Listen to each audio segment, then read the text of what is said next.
हाँ जी बच्चों, तो आज हम रिवाइज करेंगे आपका क्लास 10 का चैप्टर नंबर 3, दो चर वाले रैखिक समीकरण युग्म, वो भी सिर्फ 5 मिनट के अंदर। तो ऐसे समीकरण हम ये जानते हैं कि ऐसे रैखिक समीकरण जिनके अंदर दो चर विद्यमान होते हैं वो दो चर वाले रैखिक समीकरण कहलाते हैं। और यदि आपको ऐसे दो समीकरण दे रखे हों तो हम उसे बोलते हैं दो चर वाले रैखिक समीकरणों के युग्म। इसे मानक रूप से लिखते हैं A1 क्या कहते हैं A1x plus B1y plus C1 बराबर 0, और दूसरे का समीकरण है A2x plus B2y plus C2 बराबर 0। जहां पर एक ध्यान रखने की बात है कि A1 और B1 का मान एक साथ 0 नहीं हो सकता, जिसे हम बीजगणितीय रूप में लिखते हैं A1 का स्क्वायर प्लस B1 का स्क्वायर 0 के बराबर नहीं है। और सेम लॉजिक आपका दूसरी वाली समीकरण के भी काम आएगा। करेक्ट है। अगर हम बात करें रैखिक समीकरण युग्म के हल की, तो पहली विधि है हल निकालने की ग्राफीय विधि। ग्राफीय विधि में हमको क्या करना है, क्योंकि हम जानते हैं कि रैखिक समीकरण का ग्राफ एक सरल रेखा मिलती है। यहाँ पर हमें दो रैखिक समीकरण दे रखे हैं, तो दो सरल रेखाएं मिलेंगी। एक तल में जब दो सरल रेखाएं विद्यमान होंगी तो तीन ही कंडीशन हो सकते हैं, या तो दोनों रेखाएं एक दूसरे को प्रतिच्छेद करेंगी, या दोनों रेखाएं एक दूसरे के समांतर होंगी, या दोनों रेखाएं एक दूसरे के समपाती होंगी। यदि प्रतिच्छेद करेंगी तो उनका अद्वितीय हल होगा और वो होगा उनका प्रतिच्छेद बिंदु। यदि समांतर होंगी तो उनका कोई भी उभयनिष्ठ बिंदु नहीं होगा, कोई भी हल विद्यमान नहीं होगा। यदि रेखाएं संपाती होंगी तो दोनों रेखाओं पर स्थित प्रत्येक बिंदु एक हल होगा, अतः संपाती रेखाओं के अपरिमित रूप से अनेक हल विद्यमान होते हैं। तो आपका क्या कहते हैं, हल की जो प्रकृति ज्ञात करने के लिए जरूरी नहीं है कि हम हर केस में ग्राफ बनाएं। बिना ग्राफ बनाए भी हम हल की प्रकृति ज्ञात कर सकते हैं। उसका तरीका है गुणांकों की तुलना करके, गुणांकों के अनुपातों की तुलना करके। कैसे करेंगे, हम निकालेंगे अनुपात A1 बटा A2, B1 बटा B2 और C1 बटा C2 का अनुपात हम पहले निकालेंगे। यदि ऐसा होता है कि A1 बटा A2 और B1 बटा B2 का जो अनुपात है वो बराबर नहीं है, इसका मतलब है दोनों रेखाएं आपकी प्रतिच्छेदी रेखाएं हैं, मतलब एक अद्वितीय हल विद्यमान होगा। और जब समीकरण युग्म का अद्वितीय हल होता है तब हम उसे बोलते हैं संगत युग्म। प्रतिच्छेदी रेखाएं अद्वितीय हल तो संगत युग्म हो जाएगा। यदि केस ऐसा है कि तीनों अनुपात बराबर हैं, मतलब A1 बटा A2 बराबर B1 बटा B2 बराबर C1 बटा C2, इसका मतलब है कि दोनों रेखाएं आपकी समपाती हैं। समपाती रेखाओं के अपरिमित रूप से अनेक हल होते हैं, और यदि हल है तो युग्म आपका संगत युग्म होगा। थर्ड केस है आपका कि पहले दो अनुपात तो बराबर हो गए, मतलब A1 बटा A2 बराबर B1 बटा B2 हो गया, पर थर्ड अनुपात बराबर नहीं है, मतलब C1 बटा C2 बराबर नहीं है। ये केस है आपका समांतर रेखाओं का केस। यदि आपकी रेखाएं समांतर हैं तो कोई हल नहीं होगा, और हल नहीं होगा तो आपका युग्म होगा असंगत युग्म। ठीक है। पहली विधि हमारी हल निकालने की ग्राफीय विधि थी। दूसरी विधि है हमारी प्रतिस्थापन विधि। प्रतिस्थापन विधि में क्या करते हैं, हम किसी भी एक समीकरण की सहायता से एक चर को दूसरे चर के रूप में व्यक्त कर देते हैं।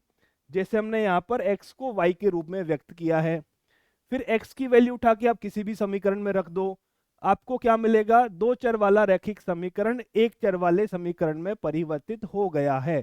आसानी से आप उस एक चर का मान निकाल लोगे। यहाँ पे हमने y का मान निकाला, y का मान उठा के किसी भी समीकरण में रखो, आपको x का मान मिल जाएगा। पहले हम एक चर को दूसरे चर से प्रतिस्थापित करते हैं, दो चर को एक चर में कन्वर्ट करते हैं, और फिर जाके हम चर के मान निकालते हैं। थर्ड विधि है आपकी विलोपन विधि।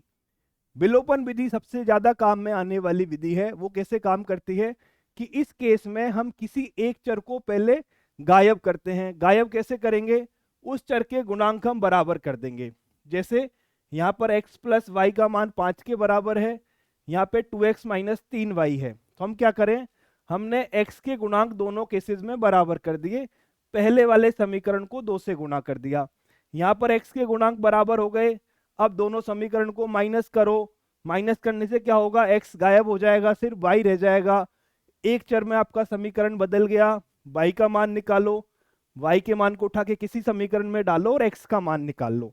मतलब हम पहले एक चर को गायब करेंगे, दो चर से एक चर में समीकरण को कन्वर्ट करेंगे, और फिर समीकरण का हल निकालेंगे।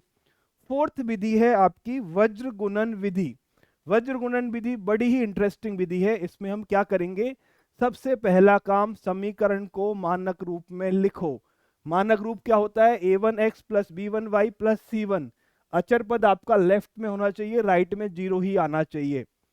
सबसे पहले मानक रूप में लिखा, फिर ध्यान से देखो, y के गुणांक से स्टार्ट हो जाओ। सबसे पहले y का गुणांक लिखो, फिर अचर पद लिखो, फिर x का गुणांक लिखो और फिर y का गुणांक लिखो। y के गुणांक से ही स्टार्ट होना है, y के गुणांक पे ही जाके अंत करना है। ऊपर यहां पर x लिख दो, y लिख दो, 1 लिख दो, फिर क्या करो, वज्र गुणन करके माइनस कर दो। मतलब 1 को -8 से गुना किया -8, 2 को -5 से गुना किया -10, -10 को माइनस करो तो यहाँ पे आपका प्लस आ गया। -5 को 3 से किया -15, -8 को 2 से किया 16, -16, माइनस के 16 को माइनस करूंगा तो प्लस हो जाएगा। यहाँ पर क्या होगा, 2 गुना 2 4 और 3 को माइनस कर दो। जैसे ही आप इस क्या कहते हैं प्रोसेस को फॉलो करोगे, आपको ये 3 समीकरण मिलेंगी। x के नीचे कुछ मान मिलेगा, y के नीचे कुछ मान मिलेगा और 1 के नीचे कुछ मान मिलेगा। पहले तीसरे को उपयोग में लेके x का मान निकलेगा, दूसरे और तीसरे को उपयोग में लेके y का मान निकलेगा। ये है आपकी वज्र गुणन विधि। y के गुणांक से स्टार्ट करना है, y के गुणांक पे ही जाके अंत करना है। कुछ समीकरण हमारे ऐसे होते हैं, कुछ समीकरण हमारे ऐसे होते हैं जो दो चर वाले रैखिक समीकरण युग्म तो नहीं होते, पर उन्हें सॉल्व करना उतना आसान नहीं होता।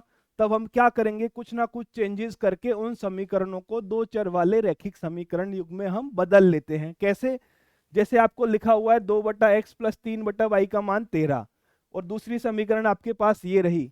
इन समीकरणों को हल करने जाओगे बहुत तकलीफ आएगी। हमने एक शॉर्टकट निकाला, क्या किया, हमने 1/x को किसी चर p के बराबर मान लिया, 1/y को किसी चर q के बराबर मान लिया। समीकरण क्या बन गई, 2p प्लस 3q बराबर 13। यहां से क्या मिला, इसको करेक्ट कर लेना, 5p माइनस 4q बराबर -2। अब ये दोनों जो हैं आपकी, वो दो चर वाले रैखिक समीकरण युग्म है।